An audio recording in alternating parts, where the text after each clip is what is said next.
Welcome back, guys. I'm Tim with Duramax Center. And I'm Anthony.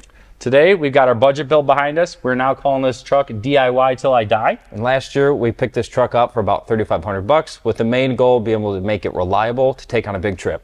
And have some fun with it, right? Absolutely. In our last episode, we talked about custom tuning.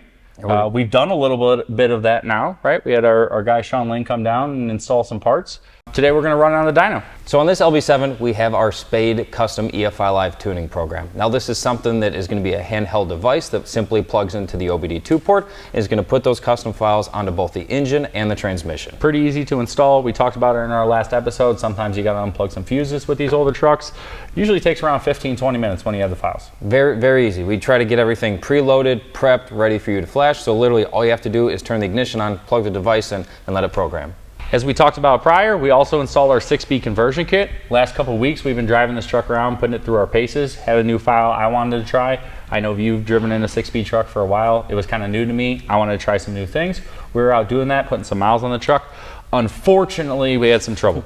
We had a little bit of an issue.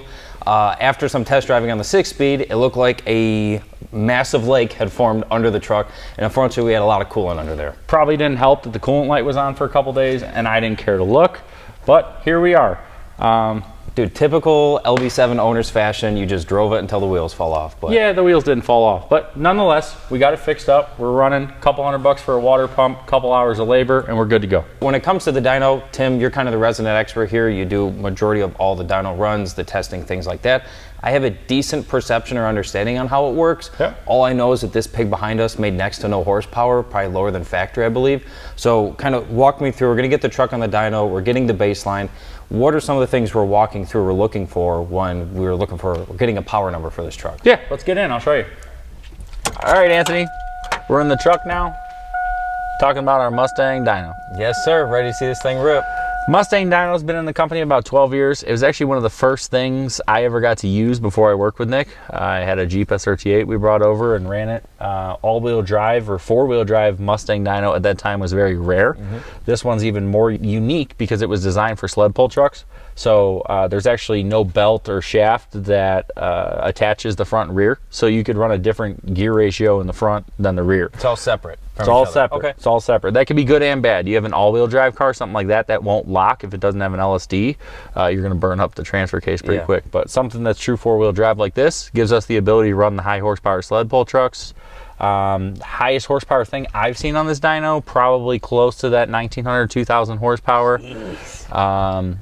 It is a heartbreaker dyno. Yeah. You know, they comes in a little low on occasion. We've had a couple people over the years leave a little saddened because they thought their truck was going to make a certain amount, but we've come in a little bit under. So you're definitely right on the heartbreaker side. Exactly. So it's breaking my heart too. 225 horsepower, but we did some tuning, so let's see what this thing's got. Let's do it. All right, so you were in the truck. We flashed a 5th gear lock file in here, right? That way we can lean on the truck hard in the RPM window that I want it to run. So yes.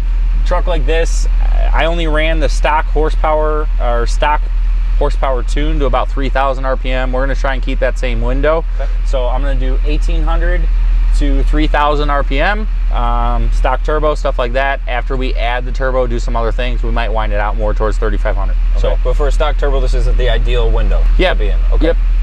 It's also a good Cummins window. Cummins make a lot of torque down low, right? So 5th gear is probably a little bit much for this truck, but I want to keep it consistent now through when we're making 500, 600, 700 horsepower. Throughout the test range, yep. We'll go ahead, get it up to speed. Dyno's already set up.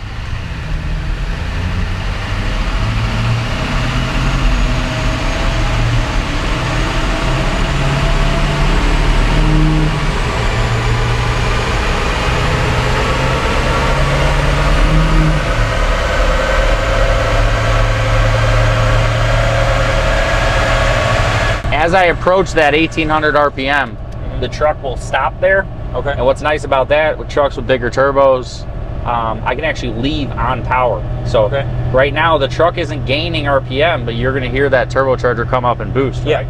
So right now I got the truck against the brake, not all the way against it, but the truck's making 200 horsepower right now at 1,800 RPM. So I'm gonna try and leave at about that 200.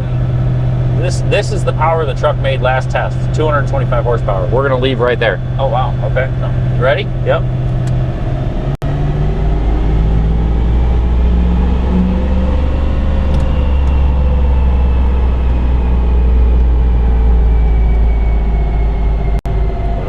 right, pull over. Looks like we made 329 horsepower and 735 foot-pounds of torque. So hell yeah. right at 105 rear-wheel horsepower over with our 100 horsepower tune. That's the goal. And what, I don't know, 250 foot-pounds of torque, something like that. That's quite a jump compared to what it used to be, that's for sure. Keep watching with our DIY Till I Die project. We got more things coming, turbos, injectors, build trans. We're hoping to get out on the sled pull track soon. We're going to have some fun. I'm Tim with Duramax Tuner. And I'm Anthony.